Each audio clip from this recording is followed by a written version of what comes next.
Rabbi Yosef Yitzhak Schneerson, the 6th Rebbe of Chabad, 1920, arrested by the KGB, as they all were really. His crime? Practicing and teaching Judaism. So he's sitting in there, they're interrogating him, and they're asking him all things of the network, the Chabad underground network, and tell us who's doing what.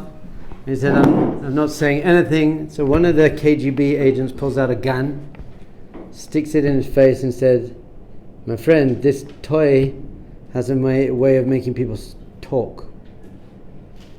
Rav Yosef Yitzhak Schneerson looked at him and said, that toy, for someone who believes in no God and many worlds, money and fame, that toy might scare them.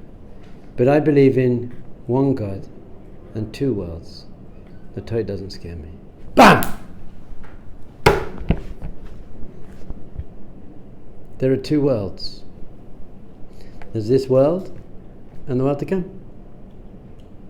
Death in this world means entering life in the world to come. Which one is primary? What's the purpose of creation? This world or the world to come?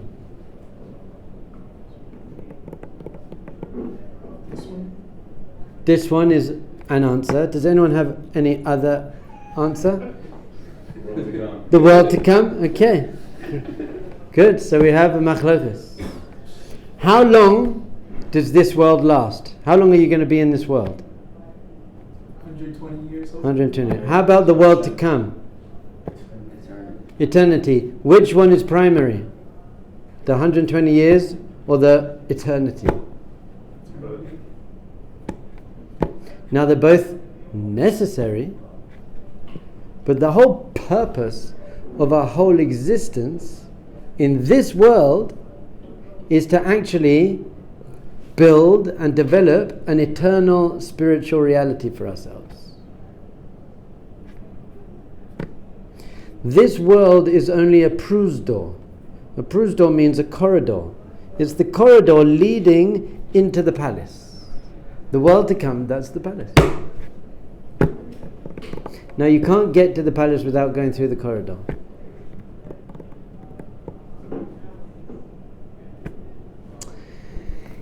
You have body and soul. There's body and there's soul. Which one's primary? Soul. Yeah, there you go. Body is basically literally an animal.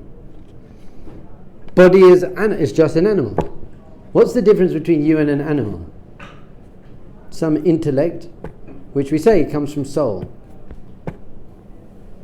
Without intellect, and by the way, many human beings aren't using their intellect very much, and they're just being animals. The average person is very kind of animalistic. Food and sex and drugs and money and sleep and party, and that's just their life. They're just living an animalistic existence. Animal, spiritual, body and soul. This world and the next world. There's these two realms of being. Which one are you investing in more?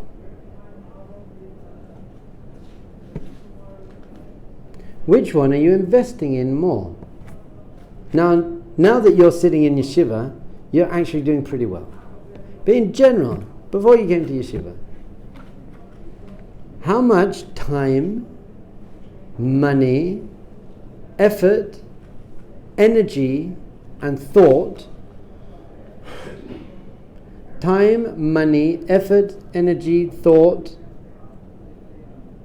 did you put into physical pleasure and career and relationships and gym? And how much time, money, effort, energy and thought did you put into spirituality?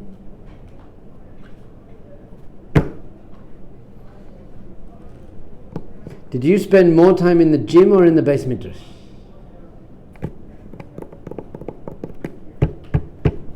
What are you thinking about more? Well, how am I going to get that job? Who should I speak to? I'm going to write a list of companies, and I'm going to find which of my friends might have known someone in that company. He did that, so I'm going to call him. What college did I need some career advice? I'm going to get a coach for this. And how much we're like, wow, which one of my friends is really spiritual, and I could really learn from him, and how did he get that way, and he must have gone to yeshiva or something, I don't know what. How much thought are you spending on, how much time are you investing in your soul, and how much time are you investing in your body? It's a very important question. Now, any intelligent human being would understand that it should be very, very lopsided. It should be very, very, although not completely, one-sided. For many people, it's get up, go to the gym, go to my job, come home, and then maybe I listen to a shiur. Half an hour shiur, and that's it. I did my spirituality for the day. I did my 15-minute headspace meditation. Did that. But I've really got a life. Come on, Rabbi, you've got to live in the real world. Have your parents ever said did that to you? Okay, I get you're in yeshiva, but come on, someday you've got to start living in the real world. What they call the real world is the most fake world there is. It's just not the real world. You should say to them, I am living in the real world. What are you talking about, the real world? No, the real world is 9 to 5. TV, that's the real world, come on! You're like, no, it's not. Brachas all day. No, but what about your degree? You could be the top. You could be the top CEO. So you could be tzaddik. Yeah, I'm good. It's all right. I'll be the top. Tzaddik. What are you hustling for? What are you hustling for? You got to hustle for your neshama. You got to hustle for it. I'm just hustling. Cheshbon Hanefesh number 26. What are you hustling for? Are you hustling for this world or the next world? Are you investing in this world? Money, fame, fortune, physical pleasure. Are you hustling for this world and investing in this world? Or I just don't care about those things. I'm not drawn to that so much. I don't care. What I'm hustling is for spirituality. By the way, very important to understand, and it says very clearly in Pirkei Avot, when we say we're hustling for the next world, we're not actually thinking about the next world. You're not meant to think about the next world in this world. In this world, you have to be so deeply present to finding spirituality and Hashem in this world. So if you're just putting on tefillin because you say, what do you mean? I'm putting on tefillin because I'm investing in the next world. Tefillin is good for mitzvahs and you get reward, then you've messed it up. So you've got to get this balance where putting on your tefillin is investing in the next world, but if you're doing it to invest in the next world, you're not doing it for the right reason. The right reason is so that you also have God in this world. In fact, you're kind of bringing the next world into this world. You're living in this world, in the next. You're living in the next world, in this world. You're living a spiritual reality in this world. The next world is just all about complete connection to God. There's nothing physical here, by the way. If your greatest pleasure in life is Ben and Jerry's, or something like that, or your football team, something like that, that's your greatest pleasure, that's what hell is in Judaism. Hell is, you leave your body, and you still want those things, but they're not there. You just can't, there's no one playing sport out there. It's not like Rabbi Shimon's like, oh, 28, 46, oh, Rabbi Shimon's like, Rabbi Akiva's like, you're not going to have that there. And you're going to be craving ice cream. But there is no ice cream. Why is there no ice cream? Because you don't have a mouth or a stomach, because you don't have a body anymore. So if you're investing in your body, dying is very painful, because suddenly you're like, oh no, my whole identity is gone. And everything I want, and everything I enjoy, and everything I love. This is why, and it's difficult, I know it's about tshuva, Shabbat is called Me'ein Olam Haba. So Shabbat is called Me'ein Olam Haba because you're not touching money, you're not doing all the stuff you do all week. So it gets very boring. For a Baal Tshuva, When I've spent, what do you mean? My whole life is about social media and money and partying and smoking and yeah. So there's no smoking anymore. There's edibles now. No.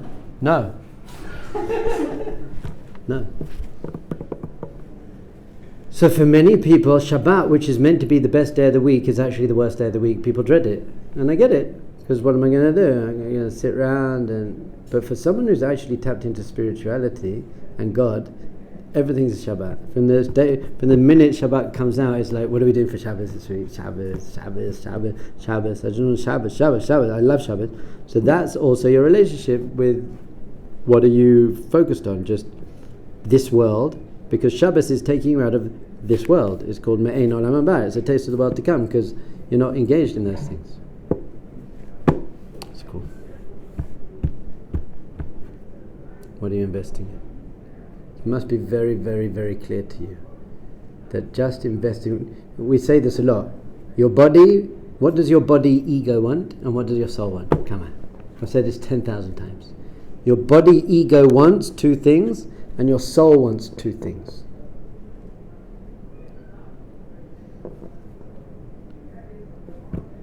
Your body ego wants to look good and feel good. And your soul wants to be good and do good. Your body just wants to look good and feel good. That's what it wants. It's just an animal. What can I get now? I've got physical cravings and ego cravings now. How do I fulfill them? How do I get food and laid and everything? And your soul is like, I'm just not interested. Now your body ego has so many desires. So many desires. I want people to like me, I want to look good, I want to do well, I want a good business, I want to have this nice food, I want to have nice clothes, I want to have a nice girlfriend, I want to have a nice bed, I want to... Your body ego is so full of desire. That's why most people are not at peace. Because most people, their whole life is desire, craving stuff and then chasing it. And either they get it, so when you fulfill your desire, it feels so good just because there was like such a lack. When you desire something, it means I'm lacking, I need this. When I get this drug, this woman, this social media, when I get that thing, then I'll be happy or whatever it is. So you feel so lacking, I need that, so when you get it, you're like, feels great. But it hasn't helped you really, it's just taken away the craving. That's right, it feels great, and fed the craving. So you're going to have to need it again. The more you keep feeding your cravings, the stronger that they get. It's not like, I'll just have another cheesecake and then I'll never want cheesecake ever again. Well, like that. So the Chovot Halevavot says you cannot love both worlds. You cannot love this world for this world. We're going to talk in a sec about the purpose of this world, because we're not meant to detach from the world. But if you are loving this world, you're so involved in the real world, as your parents would call it, the real world, then you can't love them both. It's Esav and Yaakov. That's why in the womb they were already fighting, because they were just completely different worlds. And they can't go together. Chovot Halevavot says it a few times. They can't go together. If you love meaningless physicality in this world, it means, let's say you have 100% power of love, and even 50% of your power of love is going to this world, then you only have 50% power of love going for Hashem in the next world anyway. But he's saying it's more than that. You can't have them both. You can't have 50-50. It just doesn't work like that. It's just not interested in this world. So what's the place of this world? To prepare ourselves for the next world. And we said higher than prepare ourselves for the next world. How do you prepare yourself for the next world? By not focusing on the next world. This is why you've got to be careful. I prepare myself for the next world by learning the language of the next world. That's how you're preparing yourself for the next world. So I'm learning the language. But learning the language of the next world, because I'm going to go into the next world, if you don't speak the language, you're not going to enjoy it. And the language in the next world is just God. That is the language. God's spirituality. That's the language. So if you don't spend time learning that language in this world, when you die, you won't be able to communicate.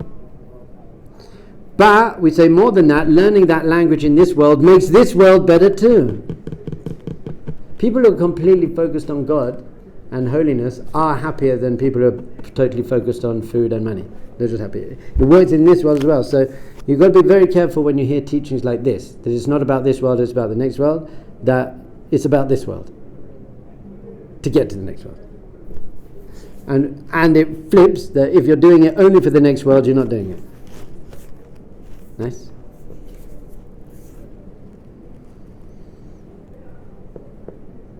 The example I usually use, and you've heard it before, people who've been here for a little while, is let's say someone comes up to you and says there's a play next year, a very excellent, the best play ever, is interesting, meaningful, costumes, and it's the best play ever. And our whole life is really building up to the play. And then I say to you, but I want you to know that the play is in Japanese. It's a Japanese play. Now you could have a few reactions to that. You can say, I don't believe there's a play. That's called an atheist. I don't believe there's anything after. I don't believe there's a play. Or someone could say, I believe there's a play, but it's not in Japanese, it's in Chinese. That's other thought, philosophies. Or some people say, I believe there's a play, and it's in Japanese, but I'm just too busy. I've got stuff to do. I'm like, okay, but you're not getting ready to play. I believe there's a play, and it's a bit hard. I believe there's a play, and so I'll resentfully learn Japanese, kind of. I'll just, And then there's a person like, really, there's a Japanese play? Baruch Hashem. A mamish going to become a Japanese master. Now it also turns out that in that year, the more Japanese you know, the better that year is as well. Because then you can go to Japan, and Japan's got all the stuff, and you get the idea. So there's a play, it's called The World to Come. And the language in the world to come is spirituality. So this is the training. So you better be like, okay, I'm going to learn that language as much as I can, and that makes your time leading up to it much better as well. Cheshbon Hanefesh, number 26, is saying, consider what am I investing in? Am I investing in this world or the world to come? And the answer is both. Because the investment in spirituality, which is good for this world and the world to come. But what are you thinking about? What are you hustling for? What are you hustling? First thing you check when you come out of Shabbos. Obviously, you're not turning on your phone till about 2 or 3 hours after Shabbos come out. It's not like Shabbos is out. Go.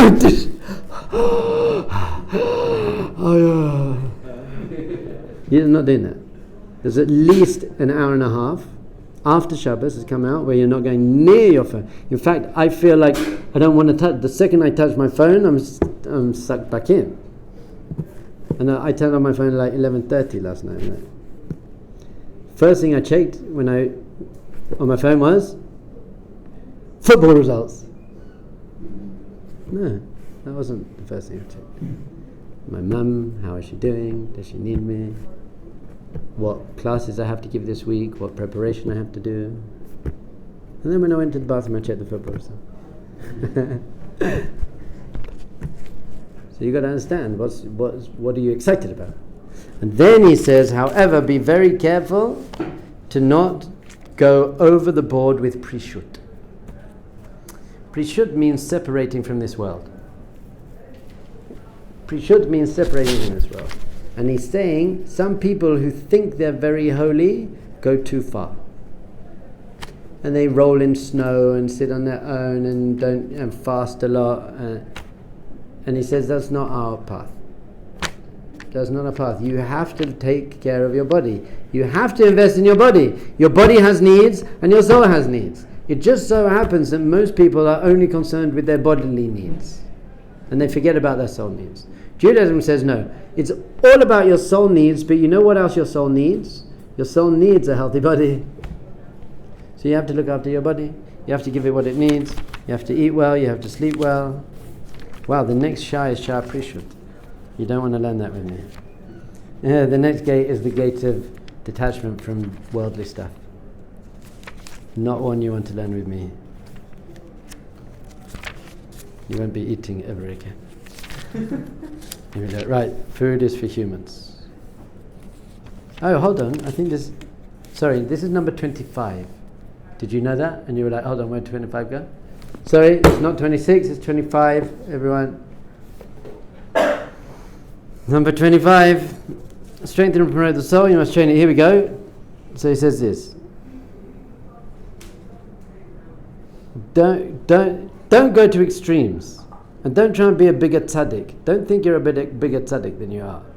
I once gave this whole class about not being so involved in the physical world and just eating chocolate. And I have a general idea that chocolate and snacks and treats, that's for Shabbat. There's no room for that during the week. Why? It's not good for you. So one of the kids came up to me in the afternoon and said, Rebbe, you'll be so proud of me. And I was like, why? And he said, I was thinking about chocolate all morning. I was craving chocolate, but I didn't have one. And I said, okay, but if you were craving chocolate all morning, how was your learning? How was your Gemara? And he goes, I couldn't concentrate on the learning. And I said, you're just an idiot, you should have some chocolate. He's like, I can't win. I'm like, you can win, do the right thing, you idiot. But if you're not on a level to not have the chocolate, then eat the chocolate and learn like a man. It's not so bad. It's not like it's pig. Chocolate isn't pig. You can have it. But it should get to a level where you can deal with not having chocolate and still be able to learn. So he's saying you've got to be very, very, very careful in this. Don't go above your... Especially when you're about tshuva, some people get very excited very quickly. They just turn up in black hats and this, and I'm like, whoa. No, but he's serious. And those are the people who are 10 years later, like drug addicts married to some woman. Like, chill out. Go to the beach. Chill out. Be normal. Very important rule in Jewish growth. Just be normal. Don't get all weird. Fine. I think that's good for now. So we can finish with this. We just had Parshas Kadashim. You should be Kadosh because I'm Kadosh. Hashem says, you should be Kadosh because I'm Kadosh. What does Kadosh mean? Holy.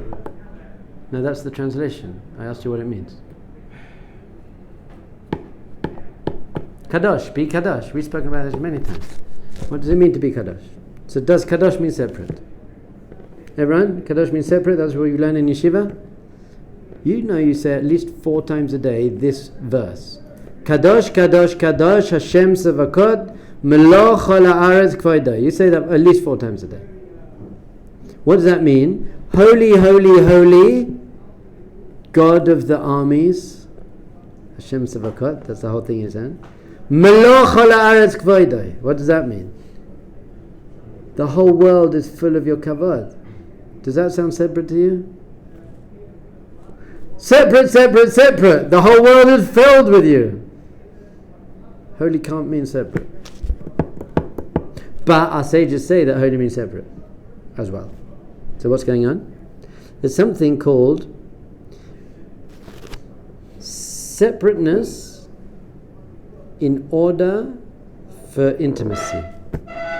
Separating in order to create intimacy. So for example, how do you say marriage in Hebrew? Kiddushin, Kadosh. So what's Kadosh about marriage? Because I'm being separate? No, you're not. You're being completely intimate now. Yeah, but I'm being separate from everyone else. So I'm being separate from every other man, every other woman. She's being separate from every other man. I'm separate from every other woman. And because we're separate from those things, we can be intimate with each other. It's that balance of, yes, I'm fully here, but I'm, like Hashem has 2 aspects, Yud and Hey and Vav and Hey. The main name of Hashem, which is Hashem beyond time and space. But then we got Elokim, Hashem within time and space. So Hashem has 2 aspects. Hashem is completely beyond time and space, but Hashem is completely infusing and permeating the whole of time and space. So like Hashem has these 2 aspects, you have to have these 2 aspects. You have to be present, you have to be here, you've got to be involved. But you have to be above it. You can't be controlled by it. You can't be driven by it. You've got to use it in a wise way. That's why I always say in the East, Buddhist monk, he doesn't get married and he doesn't eat food after 12 p.m. and he doesn't have any money. And in the West, it's about money and food and sex. Judaism says that you have a balance. You can have sex just with the right person at the right time, in the right way, with the right intention. You can have money, just give lots of it away to charity. You can have food, just make sure it's kosher, make a blessing before and after. That's what holiness is. Holiness isn't separating from the world. Holiness is operating within the world with such a high level of consciousness that you're uplifting the physical world to the spiritual world. So yes, Hashem does want you to use this world. Food, sex and money. but as an investment in your soul. What does your soul want from this world? Your soul does want a bit of food, sex and money. It does. But not just for selfish temporary pleasure. In order to do mitzvahs. You need money in order to... There are also mitzvahs where you need money. The richer you are, the better you can do some mitzvahs. Tzedakah and whatever. Making love is a big mitzvah. You have a mitzvah to make love, but not just to get some animalistic, selfish, pleasure-seeking, sicko stuff. That's disgusting. That's a complete abuse and misuse of what that is for. Food as well, same. Cheshbon Hanefesh number 25. What are you investing in? Body, soul, this world, next world, physical or spiritual? Shabbos.